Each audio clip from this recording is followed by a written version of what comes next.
প্রথমে আসি, যারা নিজেরা শিখতে চাইছো অথবা কাউকে শেখাবে ভাবছো, অর্থাৎ ছোটোদের যাকে শেখাবে ভাবছো, এই ভিডিওটা তাদেরও জন্য। ঠিক আছে, তো প্রথমে বলি কি কি লাগবে আমাদের। তো আমরা যেহেতু শুরু করব, প্র্যাকটিস করব, তার জন্য আমরা ড্রয়িং খাতা না নিয়ে এই দিস্তা খাতাগুলো নিয়ে নেব, যাতে আমাদের প্র্যাকটিস করতে সুবিধা হয় এবং দিস্তা খাতার পেজগুলো বেশি থাকে। যেহেতু ড্রয়িং খাতাগুলো দাম বেশি, পেজ কম, তাহলে খরচ বেশি হবে। তাই যারা শিখতে চাইছি বা প্র্যাকটিস করতে চাইছি তাদের জন্য আপাতত এই খাতাই ঠিক আছে। আর বলি পেন্সিল নিয়ে নেবে। পেন্সিলের মধ্যে যারা আঁকার জন্য ব্যবহার করতে চাইছো, আরেকবার বলি যারা আঁকবে তাদের জন্য বলি পেন্সিল 2B, 4B, HB এইগুলো দিয়ে আঁকবে। ঠিক আছে, তোমরা ব্যবহার করো দেখেছি 6B, 8B, 10B এগুলো দিয়ে আঁকো। এগুলো দিয়ে আঁকা যাবে না। ঠিক আছে, এগুলো দিয়ে পরে হবে। আগে আঁকার জন্য আমরা ব্যবহার করব 2B, HB, 4B। ঠিক আছে, আর একটা জিনিস, আমি এখানে এই পেন্সিল ব্যবহার করছি অপ্সরা নয়, এটা হচ্ছে ব্রাস্টোর পেন্সিল। তোমরা চাইলে অপ্সরাও ব্যবহার করতে পারো, যে কোনো পেন্সিল ব্যবহার করতে পারো। আর আমি ব্যবহার করছি 8B, কেবল এই যে বোঝানোর জন্য। আমি যদি এইখানে দাগ দিই এগুলো তোমরা বুঝতে পারবে না, ভিডিওতে বোঝা যাবে না, সরু দেখাবে, স্পষ্ট হবে না, তাই আমি 8B ব্যবহার করছি। আর একটা কথা বলি, তোমরা বেশি ব্যবহার করো একটা জিনিস, সেটা হচ্ছে ইরেজার। এই ইরেজার তোমরা চাইবে খুব কম ব্যবহার করতে এবং এড়িয়ে যেতে চেষ্টা করবে, হয়ে যাবে। আর একটা জিনিস বলবো, সেটা কেউ ব্যবহার করবে না, সেটা হচ্ছে এই স্কেল। স্কেল জিনিসটা তোমরা এড়িয়ে যাবে, ব্যবহার করার চেষ্টা করো না, তাহলে দেখবে তোমাদের আঁকা ধীরে ধীরে ভালো হবে। আর একটা বোর্ড নিয়ে নেবে, আমি একটা ড্রয়িং বোর্ড নিয়ে নিয়েছি, বোর্ডটা থাকা ভালো। ঠিক আছে, চলো আমরা শুরু করি। কিভাবে শুরু করি, যারা আঁকা শেখাতে চাইছো বা শিখছো ভিডিওটি তাদেরই জন্য। চলো, প্রথমে তোমরা কি করবে না, এইভাবে দাগ দেবে। ঠিক আছে, এই দাগটাকে দেখতে পাচ্ছ, কোনাকুনি টানলাম। এই দাগটার একটা নাম রয়েছে, এর নাম হচ্ছে আড়ি।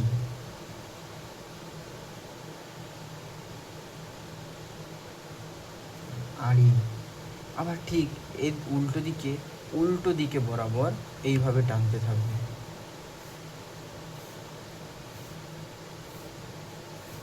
এটাও আড়ি, দুইভাবে হয়, এটাও আড়ি।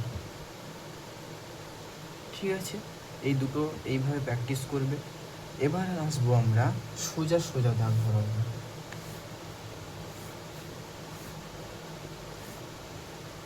এইভাবে বড় বড় করে সোজা সোজা করে টানতে থাকবে, বারবার প্র্যাকটিস করতে থাকবে। ঠিক আছে, এটাকে বলা হয় দাঁড়ি বা সোজা সোজা করে। চলো একটু লিখে দেবো দাঁড়ি, হলো। এবার যেটা আসবে, এগুলো একটু বড় বড় করে প্র্যাকটিস করবে। আমি এখানে খাতা ছোটোর জন্য ছোট করে দেখালাম, তোমরা এগুলো প্র্যাকটিস করবে। এবার আসবো সোজা সমান্তরাল করে। ঠিক আছে, সোজা সোজা করে টানার চেষ্টা করবে, এইভাবে সোজা সোজা, হলো। এরও একটা নাম রয়েছে, এর নাম হচ্ছে কষি। আমরা একে সরল লেখাও বলতে পারি, সরল লেখা। এগুলো সবই সরল লেখা, তবে বিভিন্ন দিক দিয়ে টানছি বলে এদের বিভিন্ন রকম নাম দিচ্ছি। ঠিক আছে, এইটা ভালো করে প্র্যাকটিস করতে হবে। তাহলে আরেকবার বলি, এইভাবে টানবে আড়ি, ঠিক উল্টো দিকেও উল্টো করে টানবে, এটাও এক প্রকার আড়ি। ঠিক আছে, আর একটা হচ্ছে সোজা সোজা করে লম্বা করে টানবে, এটা হচ্ছে দাঁড়ি। ঠিক আছে, আর একটা হচ্ছে সোজা সোজা সমান্তরাল করে টানবে, সরলরেখা, একে বলা হয় কষি। এটা হয়ে গেলে আমরা চলে যাব একটু বিপরীত। এইখানে তোমরা প্রথমে চেষ্টা করবে গোলাকার করে টানতে।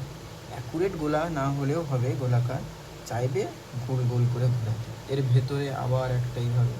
ঠিক আছে, এটা হচ্ছে গোলাকার। আর একটা চাইবে, এবার চলে আসবে বক্ররেখা টাইপের। কেমন করে না, সেটা এইভাবে হতে পারে, বা জিগজ্যাগ আকারে হতে পারে, বা এইভাবে হতে পারে। এইভাবে এইগুলো প্র্যাকটিস করবে। আরেকটা দেখে নাও, এইভাবে। ঠিক আছে, এইগুলো প্র্যাকটিস করবে। যারা প্রথমে আঁকা শুরু করছো তাদেরও বলি, প্রথমবারে কিন্তু এই আড়িগুলো সোজা সোজা হবে না। প্রথমটা এমন হবে, তারপর এটা ধরো এরকম হয়ে যাবে, তারপর এটা আরও এরকম হয়ে যাবে। কিন্তু তোমরা তখন ইরেজার ব্যবহার করবে না। কি করবে না? না ইরেজার ব্যবহার করবে না। চাইবে আবার সোজা করে টানার চেষ্টা, যতক্ষণ না সোজা হচ্ছে। এতে দেখবে তোমাদের ছবি আঁকার যে শুরুটা, সেটা যদি এইভাবে হয় তাহলে পরবর্তীকালে ভালো হবে। ইরেজার ব্যবহার করার প্রবণতা বেড়ে গেলে তুমি বারবার চাইবে ভুল করতে, আবার মুছতে। যদি ইরেজার ব্যবহার প্রবণতা কমে যায়, তখন দেখবে তুমি চাইছো প্রথমবারেই সোজা করে করার চেষ্টা। ঠিক আছে, তাহলে এইগুলো প্র্যাকটিস করবে প্রথম যারা শুরু করতে চাইছো।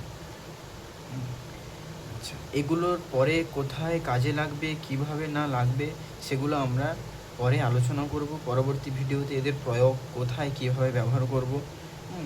আপাতত যারা শুরু করতে চাইছো এইভাবে শুরু করো।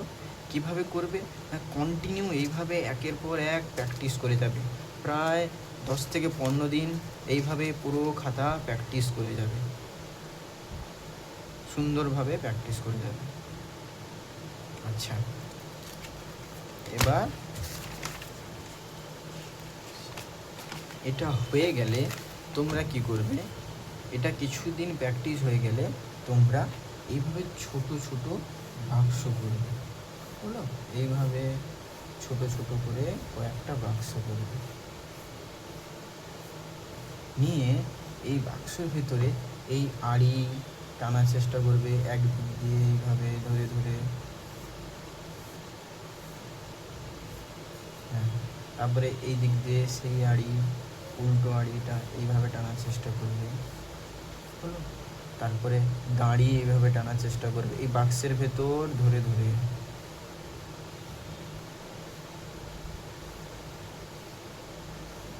এই দাঁড়ি হয়ে গেলে তারপরে এই কষিটা টানার চেষ্টা করবে।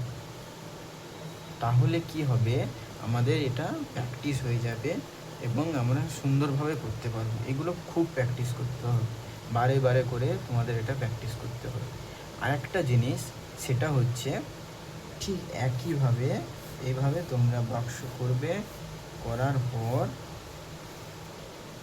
এর ভিতরে ওই যেই বক্রগুলো টানলাম ওগুলো টানবে, ঠিক তার সমান্তরালে আবার একটা করে টানবে, একই করে। দেখবে এতে তোমার যে আঁকার যে কৌশলটা আরও বৃদ্ধি পাবে এবং সুন্দরতা আসবে ছবির মধ্যে। এগুলো অভ্যাস করলে, এটা করলে এটা ঠিক একইভাবে সমান্তরালভাবে নিচেরটাও করার চেষ্টা করবে। ঠিক আছে, এইগুলো ভালো করে প্র্যাকটিস করবে। আপাতত যারা শুরু করতে চাইছো বা যারা শেখাতে চাইছো, তারা উভয়ই এইভাবে বাচ্চাদের দিয়ে দেবে, বাক্স করে দেবে, দেখিয়ে দেবে, তারা যেন এইভাবে প্র্যাকটিস করে।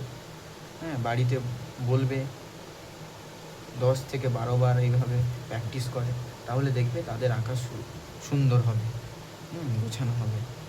আচ্ছা, আর এই আমার আর্টিস্ট মানুষ চ্যানেলটাকে অবশ্যই তোমরা সাবস্ক্রাইব করে দেবে এবং পরবর্তী ভিডিও আসবে, এর পরের ধাপে কি করবে অবশ্যই আসবে, তাই তোমরা সাবস্ক্রাইব করে দেবে এবং ভালো লাগলে একটা লাইক আর শেয়ার অবশ্যই করো। ঠিক আছে, আজকের মতো।